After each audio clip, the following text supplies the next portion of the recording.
I'm Thomas. Nice to see you. There are familiar names and faces among them.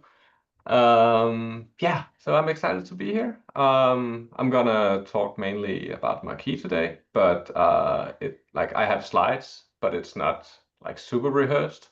And you are all welcome to jump in with questions if you have them, or we can take it in the end.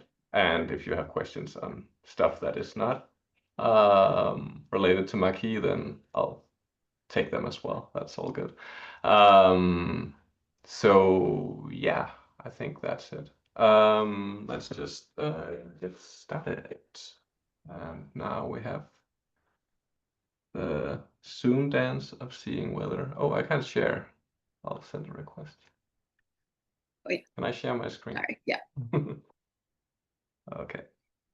Let's see. Okay. Can you see my pretty presentation? Yeah. Okay. So I'm going to talk about marquee. It's a relatively new package that I've been working on, but it's something that I've been wanting to do for a long, long time. Because I have been thinking about text for a long, long time, and this is kind of the final solution, if we can avoid the horrible connotations that line words have.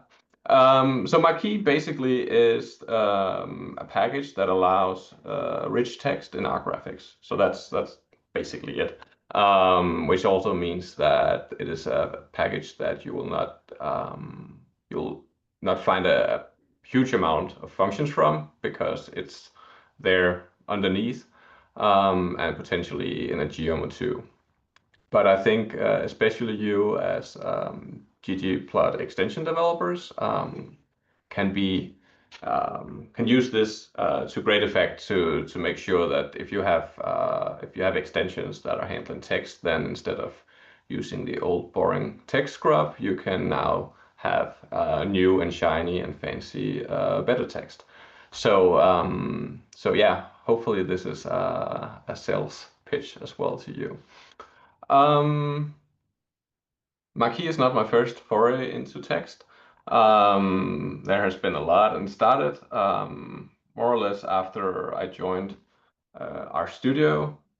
We began looking into why was our graphics slow. I was coming off of having developed GG Animate and could uh, I could appreciate that the rendering speed of our graphics had a hard time in terms of creating real-time animations. So we began looking into like where are the bottlenecks? Are there bottlenecks in the rendering step, or is it all something else? And to kind of begin getting my feet wet, I decided to write my own graphics device, which is RAG. And if you're not using RAG yet, this will be a big plug in terms of if you want to create raster graphics, this is definitely the graphics device to use. Thankfully, if you have it installed, it's used by default by a bunch of things in the R world now. But it's pretty neat. Anyway, this is not about RAG. Um, if you get your feet wet in terms of creating a graphics device, you bump into the issue of how do you render text, and it's surprisingly gnarly because what R is presenting you, the graphics device developer, with is just like a font family name and a size and a string of text. And if you think long and hard about this is not a lot to go by, and there's a lot of things that you have to do manually. First, you have to figure out like this font family with this size and being bold or whatever. Like where is that on the computer? Like what file is this in, and all of these kind of things. And that of course depends on the operating system. It depends on a bunch of stuff. Once you have the font file, you need to figure out like how do you extract glyphs from it? How do I know how to put them one by one, and all of these things? Like, so it's very very low level. So I began working on a package called System Fonts, which should solve the whole problem of making sure that fonts that you have installed on your system is actually available for your R graphics. If depending on your age, there was a time where this was not a given, and if you try to create PDFs nowadays, you will probably also potentially bump into this thing that you think you have installed a font, but then you try to create a PDF using that font, and the computer explodes or something to that effect. I have still not created a PDF device. It's on my radar because the solution we have right now is not perfect. System fonts, after developing it, of course, fed into RAG again, and there was a long back and forth in terms of improving that and making sure that rendering of text was as fast as possible and as correct as possible. However, it soon became apparent that rendering, or at least laying out text in the correct way, is pretty hard, and it's harder than I can do manually by just using system fonts. The reason for this is that if you are writing in a script that is not Latin, so let's say Arabic or whatever, uh, usually like the characters we have are very much not a direct match with the glyph that you're drawing, because characters get merged through ligatures to certain glyphs, and a lot of Arabic word are just one big ligature. And figuring out all of this, and also, by the way, Arabic is right to left and not left to right, so you also have to um, flip the direction. And what if you have Arabic text embedded in Latin text, and maybe Latin text embedded inside that Arabic text? How do you figure out how all of this goes? Thankfully, someone else has solved this in a package called HalfBus. So text shaping was developed to create an R interface to HalfBus that could then be used by RAG to figure out which glyph to use and in which order to use them, and what the spacing should be between them, and so on and so forth. So now we had a system where system fonts took care of more or less finding the right font files, and text shaping would then take these font files and make sure that the glyphs that were extracted were actually the glyphs that we wanted and in the right order, and so on. Then I took over SVG Lite, which is another package that Hadley and Lionel had been working on, and I made sure that system fonts also was used there. So we could expect that the font files that Rags could find would also be the font files that SVG Lite could find. That also fed into system fonts because SVG Lite now at least needs to figure out how to draw the outline of glyphs and so on. So we needed to have that in system fonts. And now we're here. So it had been quite a long journey in terms of the number of packages related to text rendering that I've been working on. And Marquee kind of sits in the middle of all of this. It talks with system fonts, it talks with text shaping, and then can render stuff in SVG Lite or RAG. And beyond all of this, there's also the R graphics engine. It was not capable of doing all the things that I wanted to do, so I've had a very fruitful collaboration with Paul Murrell, who was the grandfather of a lot of the R graphics work. He's one of the OG R core members and have been working on R graphics for a long time. And my incessant questioning with him have in the end pushed him to improve a lot of things when it comes to text rendering there. And this, of course, have fed into the development of all these packages. So it's all a big mess. Why Marquee then, you might ask? You can ask this because ggtext already exists, and that provides rich text for ggplots and grid in general. Yes, again, non-rehearsed. there is a bunch of reasons why I prefer marquee over ggtext. And some of the things that I sat down to solve is that well, marquee is purely markdown, where ggtext is kind of a mix match between HTML and markdown, and it's not full HTML, but a lot of it is there. Um, and I think like when you're writing code to create graphics, you need to be able to write the text that goes into these graphics in as natural a way as possible, if at all possible. And I think like Markdown has shown that it is a great solution to solve this in 95% of all the cases. I mean, it's obviously not capable as much as LaTeX, but when you sit down and write LaTeX, you very often figure out that it's not that important that you have this kind of typography support because it's just a horrible experience. Uh, and yes, I think that's it. Okay, so what is Marquee? It's basically Markdown plus plus. It's familiar Markdown. It has full common mark support. So common mark is like a collaboration between a bunch of people around like ironing out some of the uncertainties around the Markdown syntax, which was a very undefined specification when it came out, and had a bunch of edge cases. So common mark is basically just Markdown with edge cases ironed out. The only arbeit dabei is that links are not clickable, at least or specifically when it's rendered in a raster device, because there is no concept of links in a picture. Then on top of that, it also has its own styling system.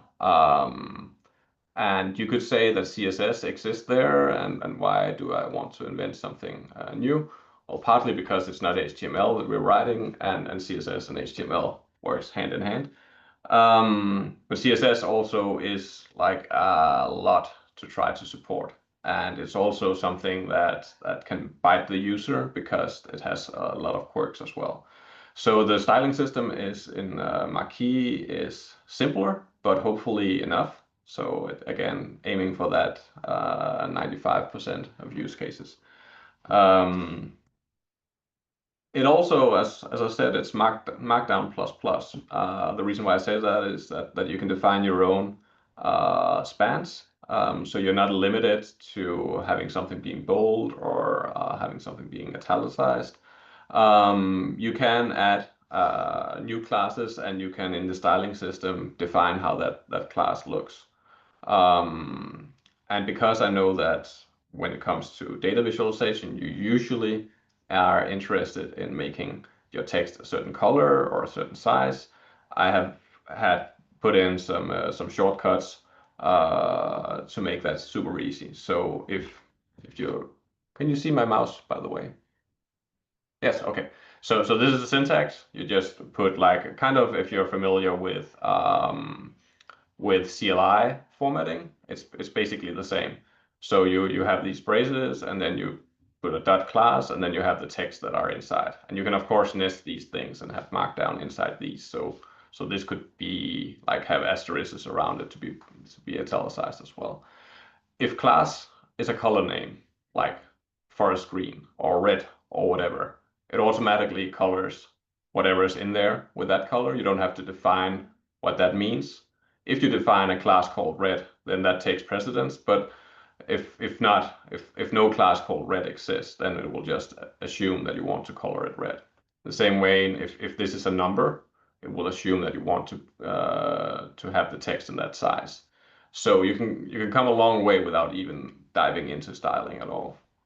Um, Apart from the possibility of doing your own styling and classes, then there exists a sub and sub class as well as an out class.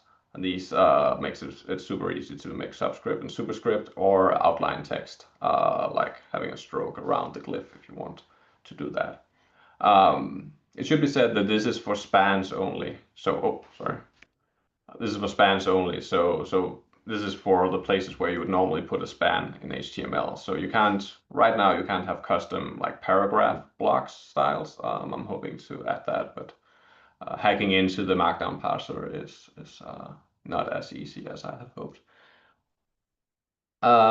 It's of course have support for images, so you can also use it to insert an image into a graphics with the familiar syntax here. The big difference is that whatever's in here is just dropped because it's not going anywhere. So you can write stuff here, but it will never be presented. Maybe in some situation in the future, we can think about adding that below. There's support for PNG and JPEG and SVG. SVG, I had very cleverly added support for actually if you resize the graphics window, the SVG will re-render, so it's always crisp. So it actually functions as an SVG inside your R graphics window, which I'm particularly proud of. And they can all be URLs, so you can point them towards things not on your computer as well.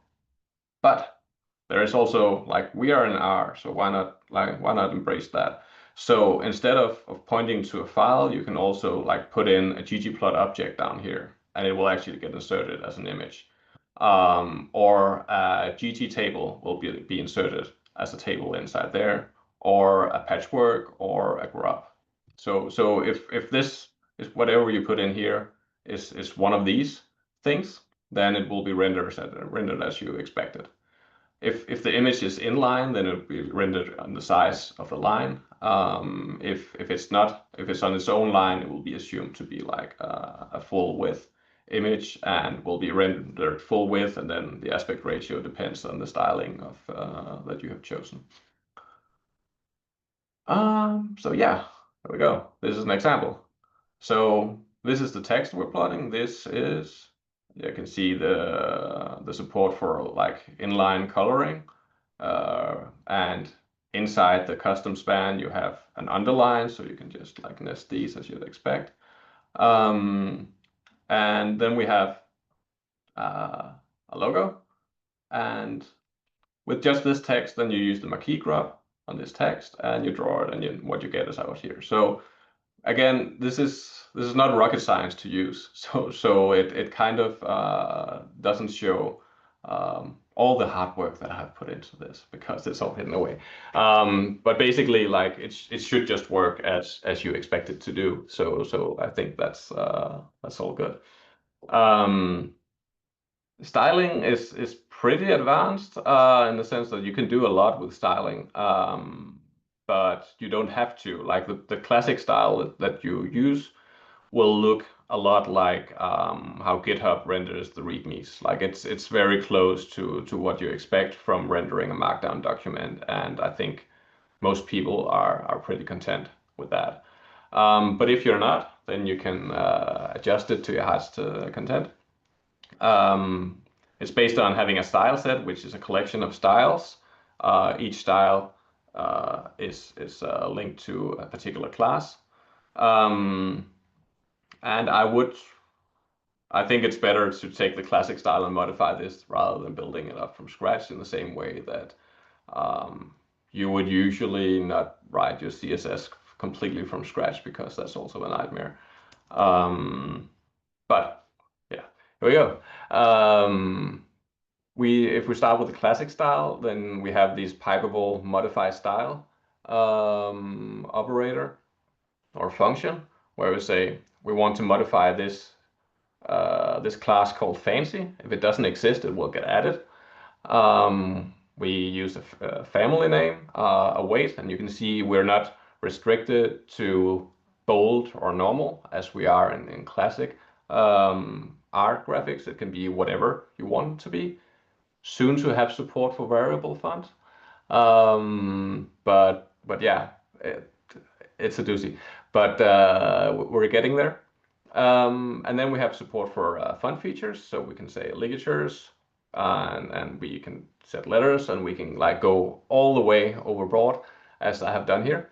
And then we can add another style plot and have another very fun font, if you know that, Desallegrae, which allows you to write horrible text that will then become like a data visualization embedded inside the text. But anyway, it just shows that it understands very, very advanced text features. And then when you want to render this, you just pass in the new style as the second argument, and we get all of this. This is not data visualization advice in any way. Don't don't do like this in your data visualization and say Thomas told you so. Anyway, so styling is it's not CSS, but there is inheritance, but it's a very direct inheritance. There are no selectors in any way.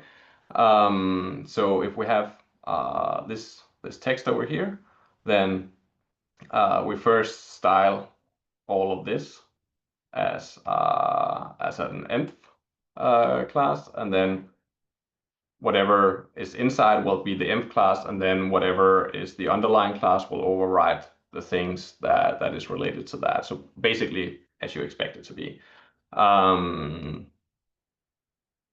Inheritance can also be a bit more involved.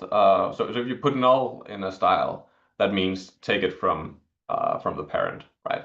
You can also have a skip inherit and then a value which says that any children of me should not inherit this value. They should inherit it from the one up.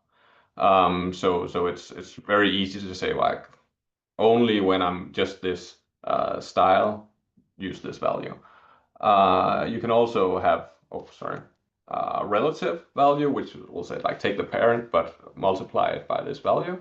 And you can take m values, which are proportional to the font size of the current style, or RAM values, which are relative to the root size of your style set. So like the document root style.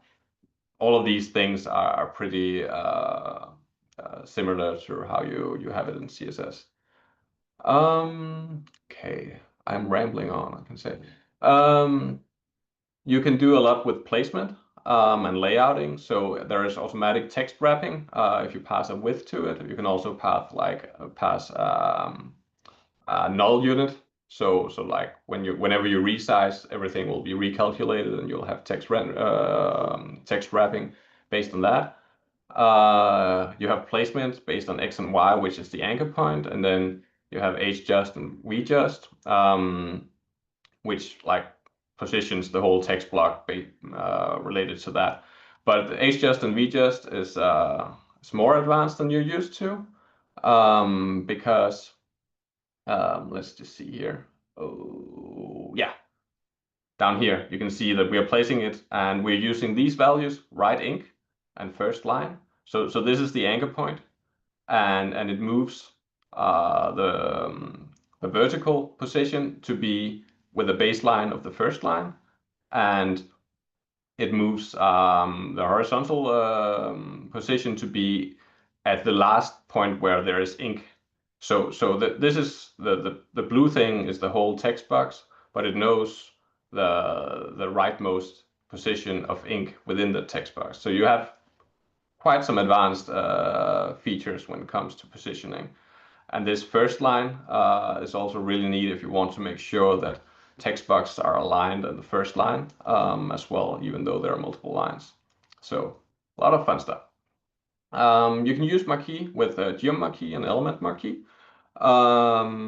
which the plan is to move them over to ggplot2 proper. They don't live in marquee right now, but we want this to be like the way to do rich text, and we want to like signal to also extension developers that you can use these things to make super cool extension things as well. So you don't have to worry about adding another dependency, because marquee is a dependency of ggplot2 and exists in there.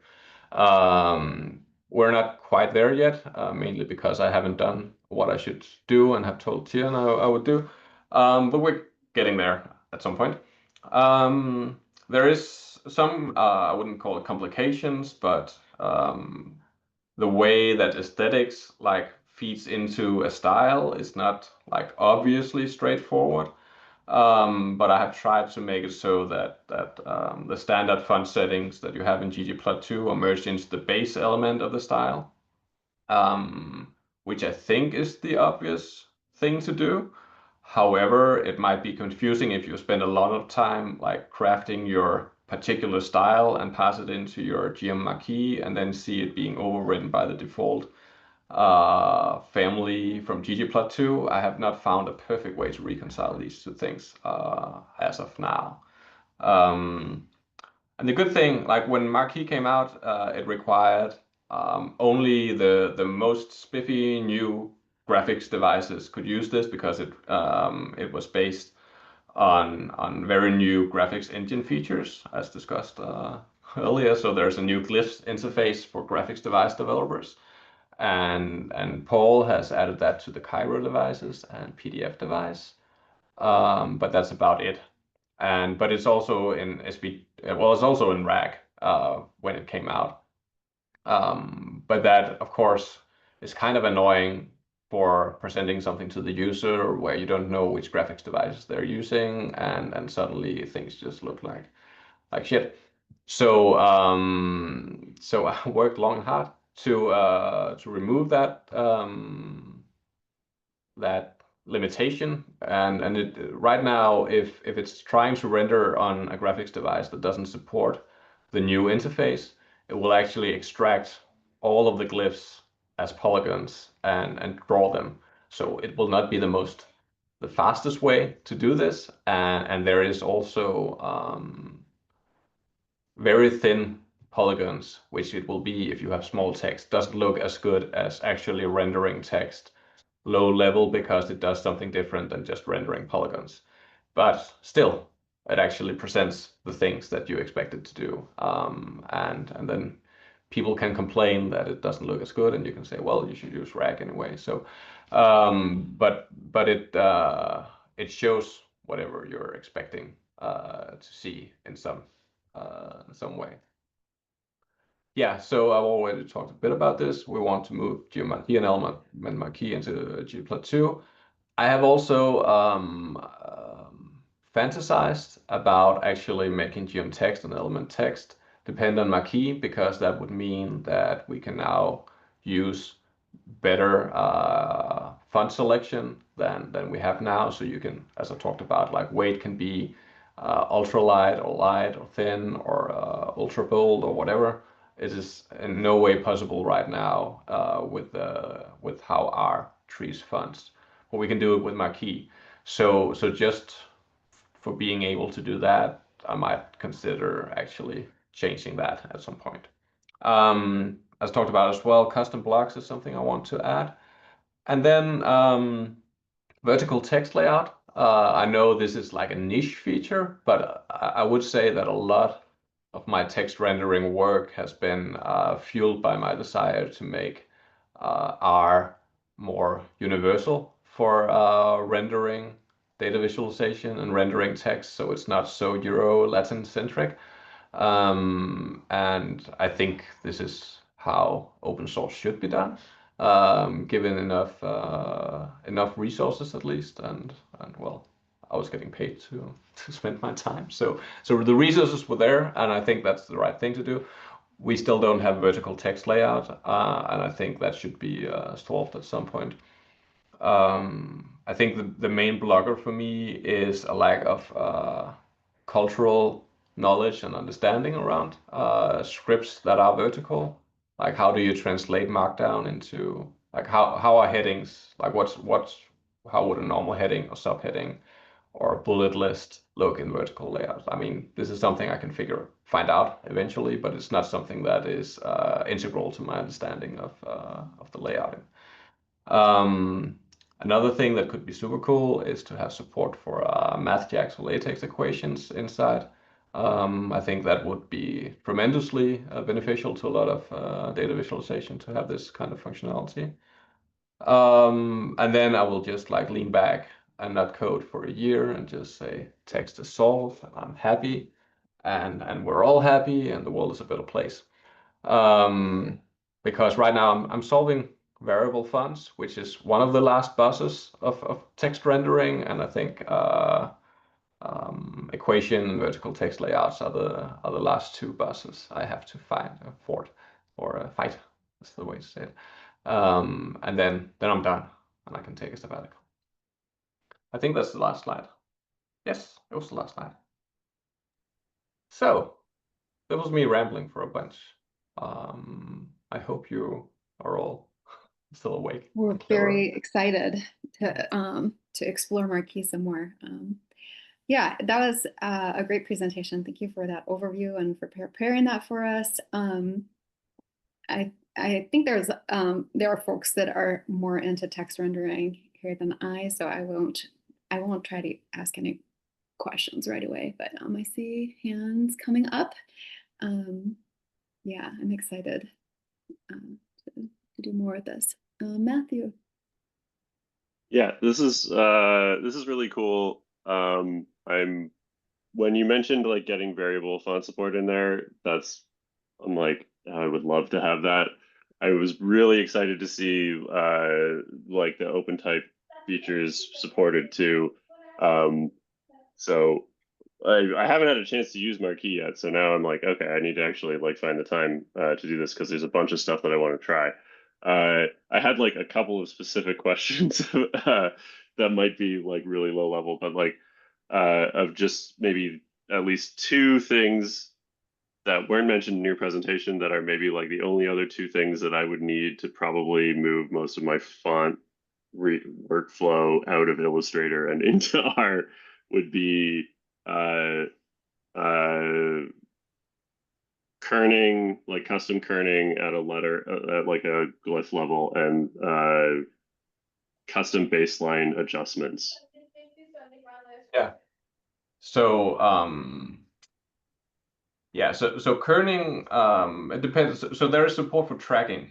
So you can add a custom expansion between glyphs. Okay, yeah, So I don't know if that's the what you're or you want to like control the kerning on a letter pair by letter pair. yeah, that would Uh, basically be what I would want to do. okay. Um, and then custom baseline space. So there's line height, but I assume you want something more than this.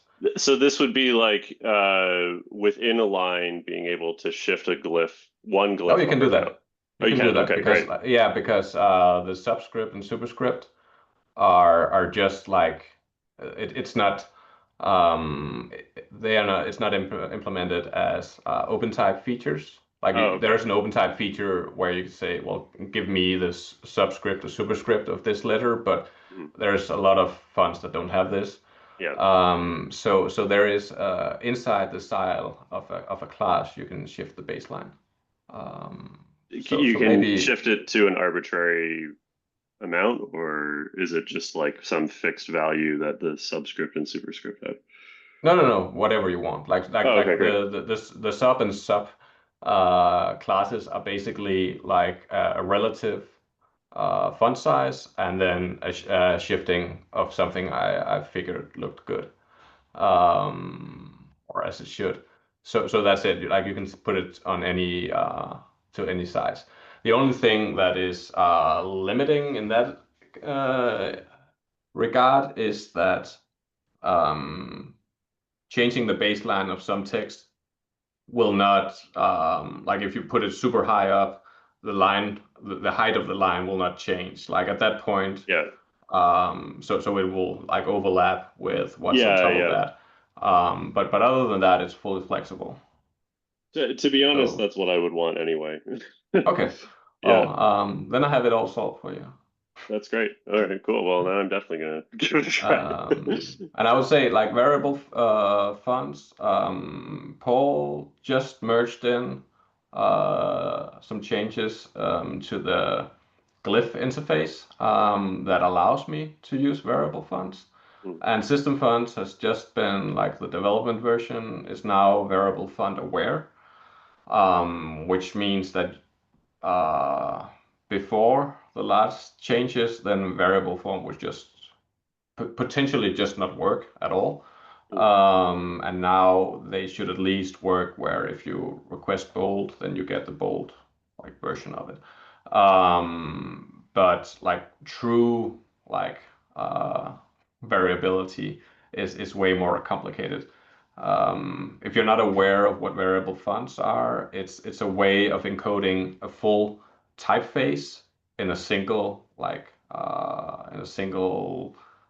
file where like all all axis, which is like the axis of font weight and the axis of font width and the axis of the slant and all of that, all exist on some continuous coordinate system, and you can just say like I don't care about bold or super bold. I want like something in between, and you can just put that in. So that's super cool, but it's also not restricted to just those predefined like ideas of what a font should be and what like how should a typeface differ. So a font designer can define their own axis to vary. So you can, for instance, have something that varies the height of lowercase letters, like I can't remember the name, but like the upper line that defines like the height of an A and where like an H will have its stem, and all of these things can be continuously varied, for instance. So it's obvious that being able to select these things require a bunch of of new ways to set up things. But it's slowly getting there, and System Fonts is now ready for it, and text shaping will be the next thing, and then marquee in the end.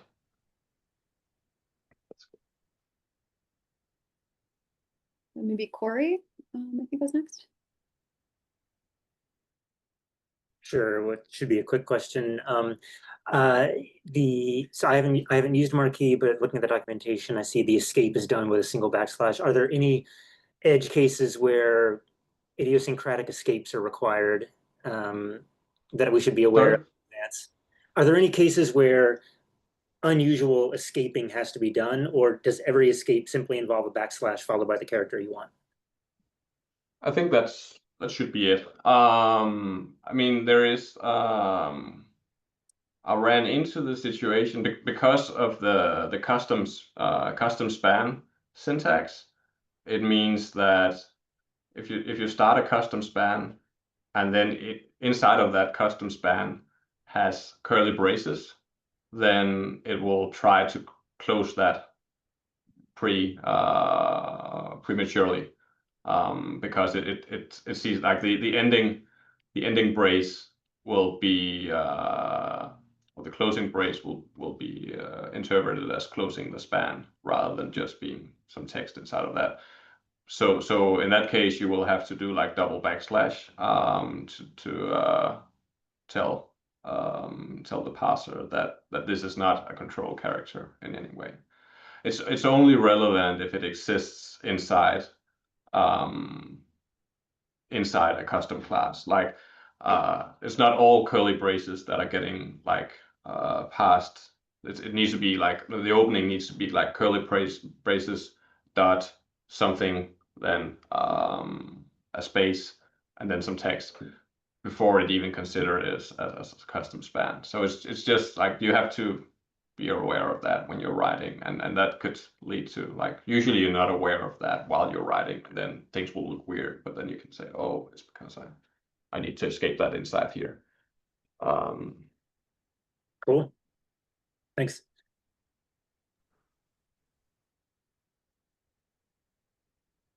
I'll jump in. That's okay. I've been using Marquee. I sort of dove headfirst into it. It's fantastic. I love it. And I appreciate your patience with the issues that I file. But I hit a recent snag, and I think my question isn't how to solve it because I can just post an issue. But my question is just to understand a bit about the process, right? So you said something about devices that are supported. And I understand that, and then devices that are not supported, and I think I understand that. But I wonder in the middle ground, I hit an issue where I try to make a PDF, and some of the fonts didn't show and some did. So I wonder what happens with a supported, I think PDF is supported, output that doesn't have completely available fonts. So something like Arial that has all the fonts for RAG PNG, but doesn't have all the same fonts for PDF. Yeah. Is it able to use system fonts or some magic to substitute? Yeah. How does that work? So yeah, so without being too technical, but still it's gonna be a bit technical, but how it's used is, or how it works is that there's a new glyph interface which I requested from Paul Merle, which is basically rather than providing a string of text to the graphics engine, which will then pass it down to the graphics device, you say I have a bunch of glyphs, and for each glyph, this is the font file to use, and this is the index of that glyph in the font file, and this is the position of that glyph. So basically you have very low level control of what to render. Of course, that means that you need to figure all that information out, but that's why text shaping exists, because it's also it both has a C-level interface that the graphics devices can use, but it also has a high-level R interface that can shape your text for you and provide exactly that information. So Marquee is using that. Marquee is using text shaping, which is using system fonts to find the font files and then extract the information. The reason why the PDF device doesn't work is probably because it's a horrible old device and is in dire need of some love or a replacement, which is kind of the annoying answer to that. I would assume that what you're facing is that the fonts that you are using has not been embedded in the PDF device, and I tried to make this a thing that system fonts could do, but it's horrible, and I don't want to do it. But extra fonts, as an old package by Winston Chang, still works to do that, and you can do that. So I think that's the reason why it doesn't find the things that it wants to find, but I'm not sure. I guess what I hoped it would do when you go to system fonts and say font info, when you request a font that doesn't exist, it has the substitution. Or if you request a Yeah, glyph well, it that does doesn't have exist in the font, it will yeah, substitute. so it does that automatically. So this is unless you're on a system where like there does not exist a font that has that glyph, then it will be substituted in for you, or at least, I mean, in theory, you could have a Linux system where font config is badly set up so that it cannot figure out a correct substitution. But anyway, like it should work.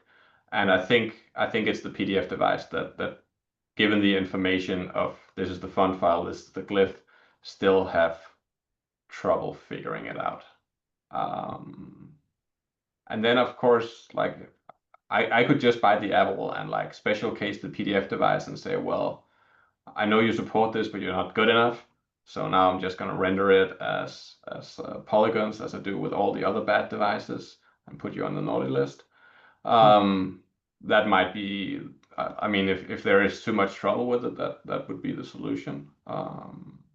But yeah, we're in dire need of a better PDF device. So if you're It's saving on my list. if you're saving to a device, there's not a way to know upfront if it's supported. There's a Eventually. function called dev.capabilities where you can look for a glyph element that should tell you whether if it's true, then it should be supported. This is what Marquee does or uses to figure out whether it has support and So- whether if branch in either direction. So last question, okay, and then I'll let someone else. Okay. When you Sounds create the grob, it doesn't know what device will be used, presumably, No. Yeah. right? So the grob doesn't need to know whether it's going to be rendered as a font or polygons, right? Yeah. Okay. Yes. All right. So when you create the grob, it will do as much as it can up front. And that means that if it has as a fixed width, then it can lay out all the glyphs up front.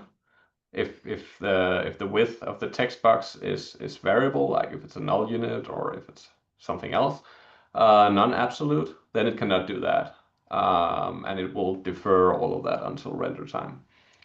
And also the choice of whether to render it as polygons or not is also deferred to render time. Okay. Apart from that, then text shaping, both text shaping and system fonts is heavily cached, so it will usually like it's quite fast at figuring out glyphs location. So it's not, it doesn't feel slow, even though it has to like regenerate all of these things as a bunch of times. Thank you.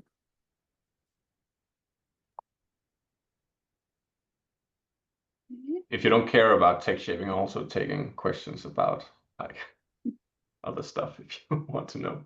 Yeah, Like I when have a the question and it's not about text shaping at all. It's about yeah, how you went from ggplot2 user to I guess just developer, because there Okay. wasn't like as robust an extension when you started things.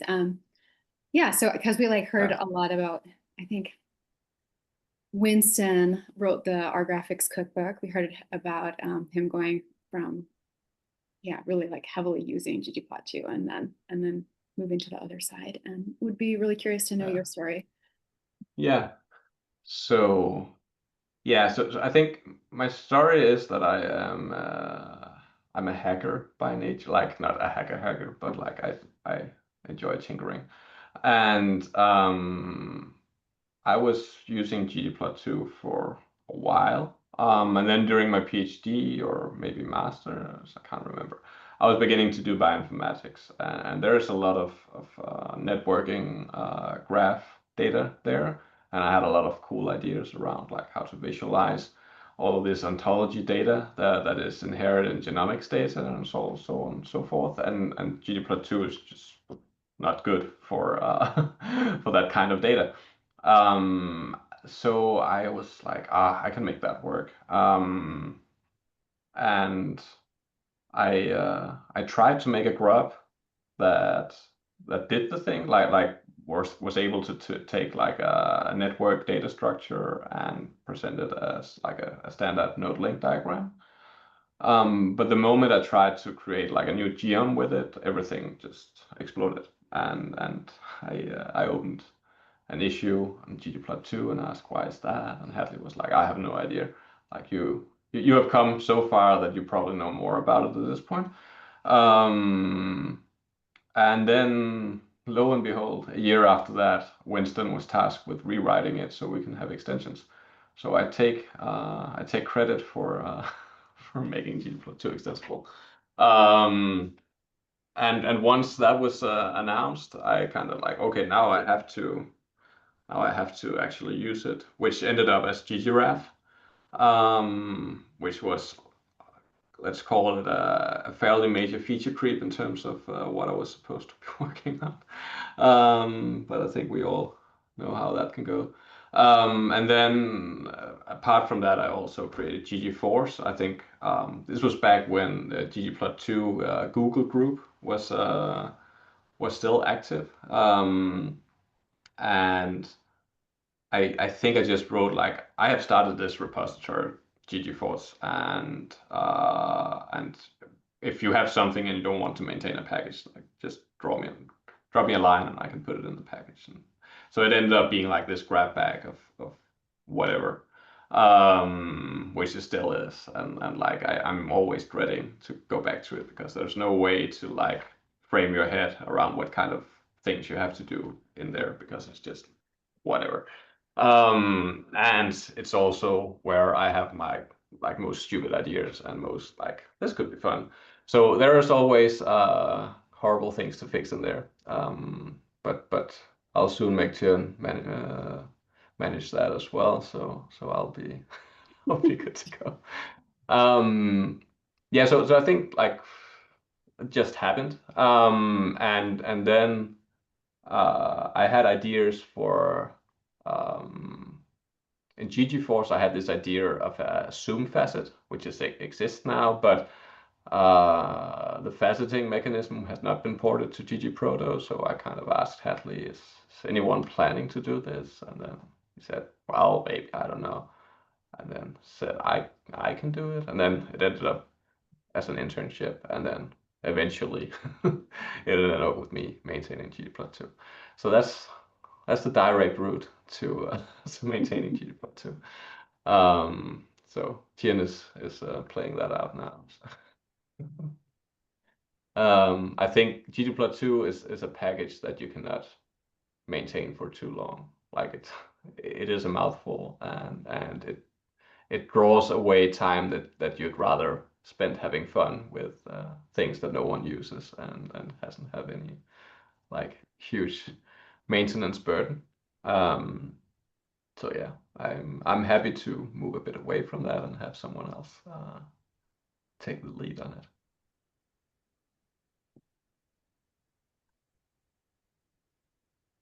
Yeah, I think we could take Okay. a few more questions, and they can be like as broad as that, I think. I have a question. Yeah. Um,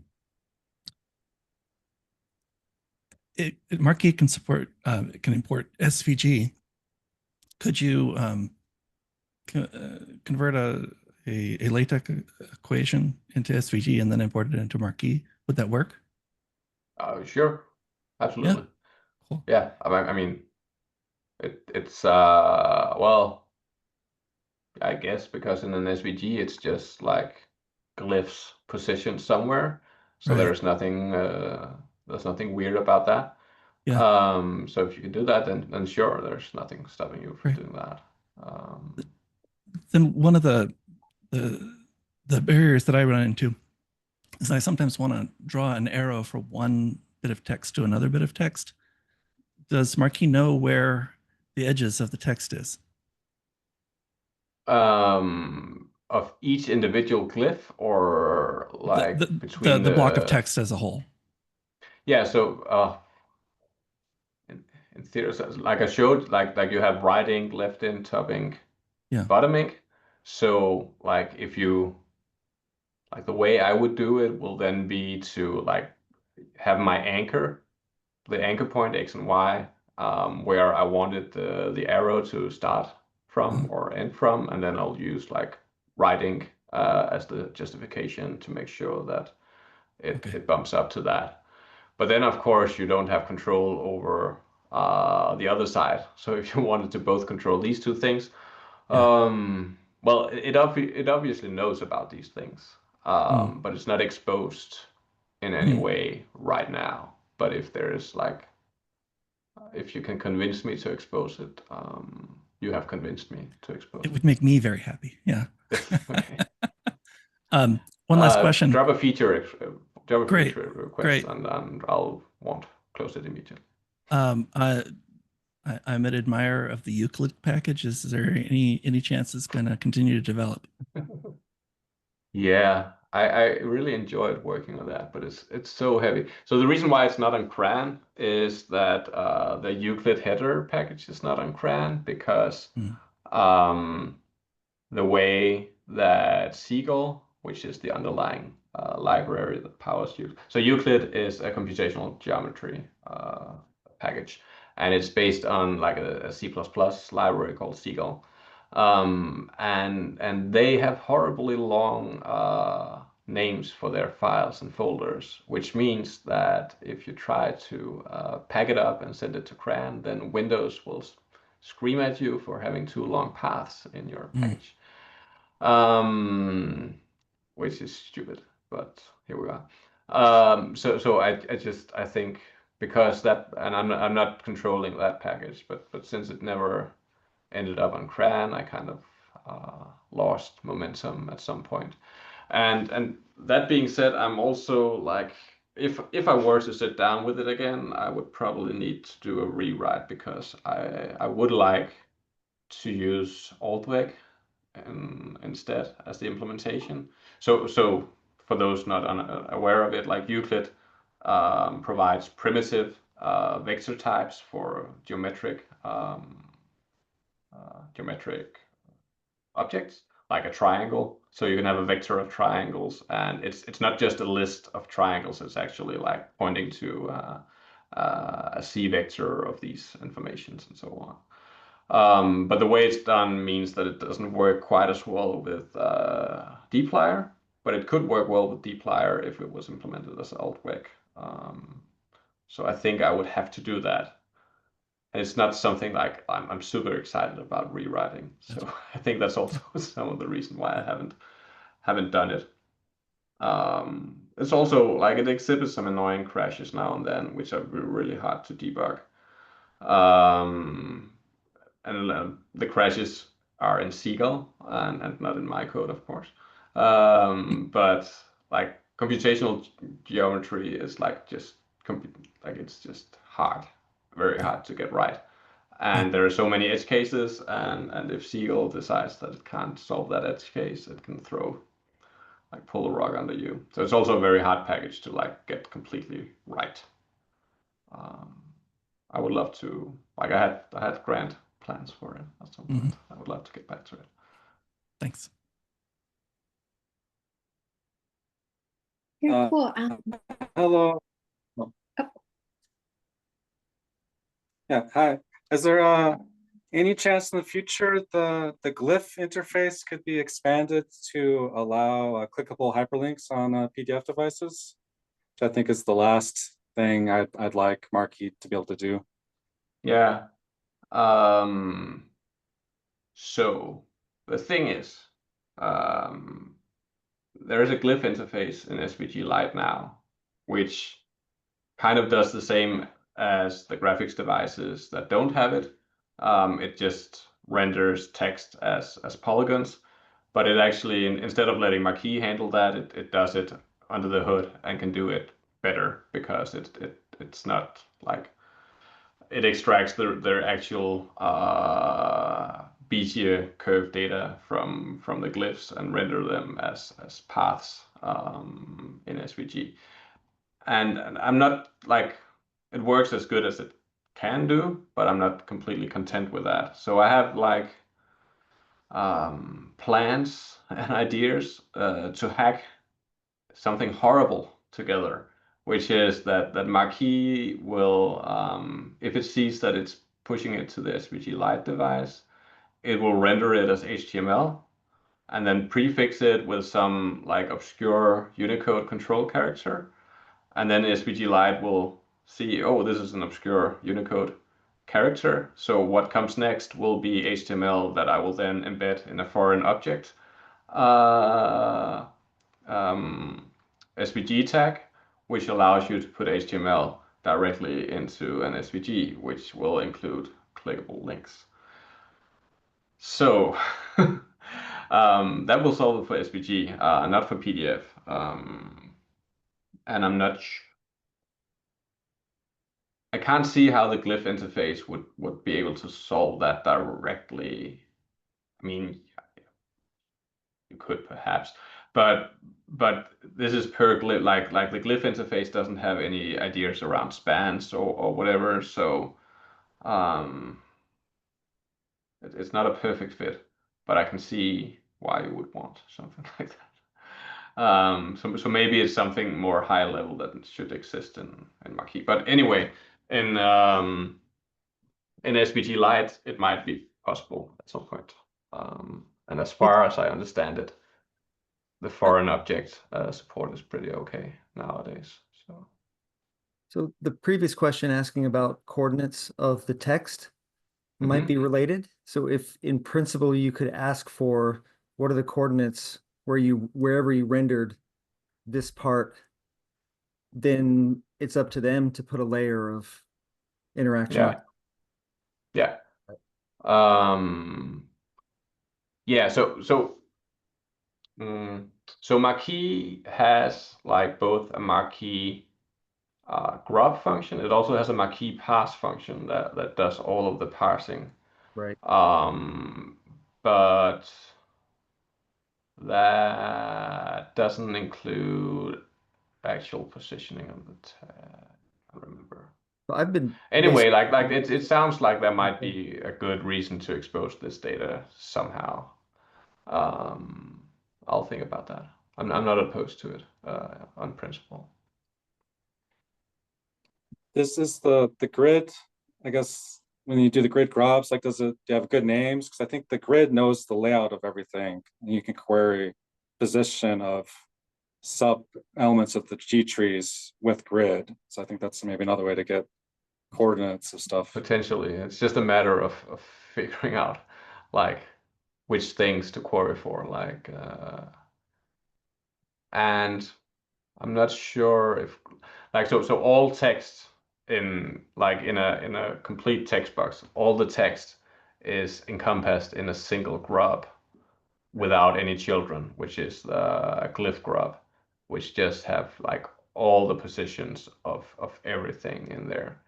I'm unsure whether grid allows you to dive deep down into that information directly right now. But let's muse about that.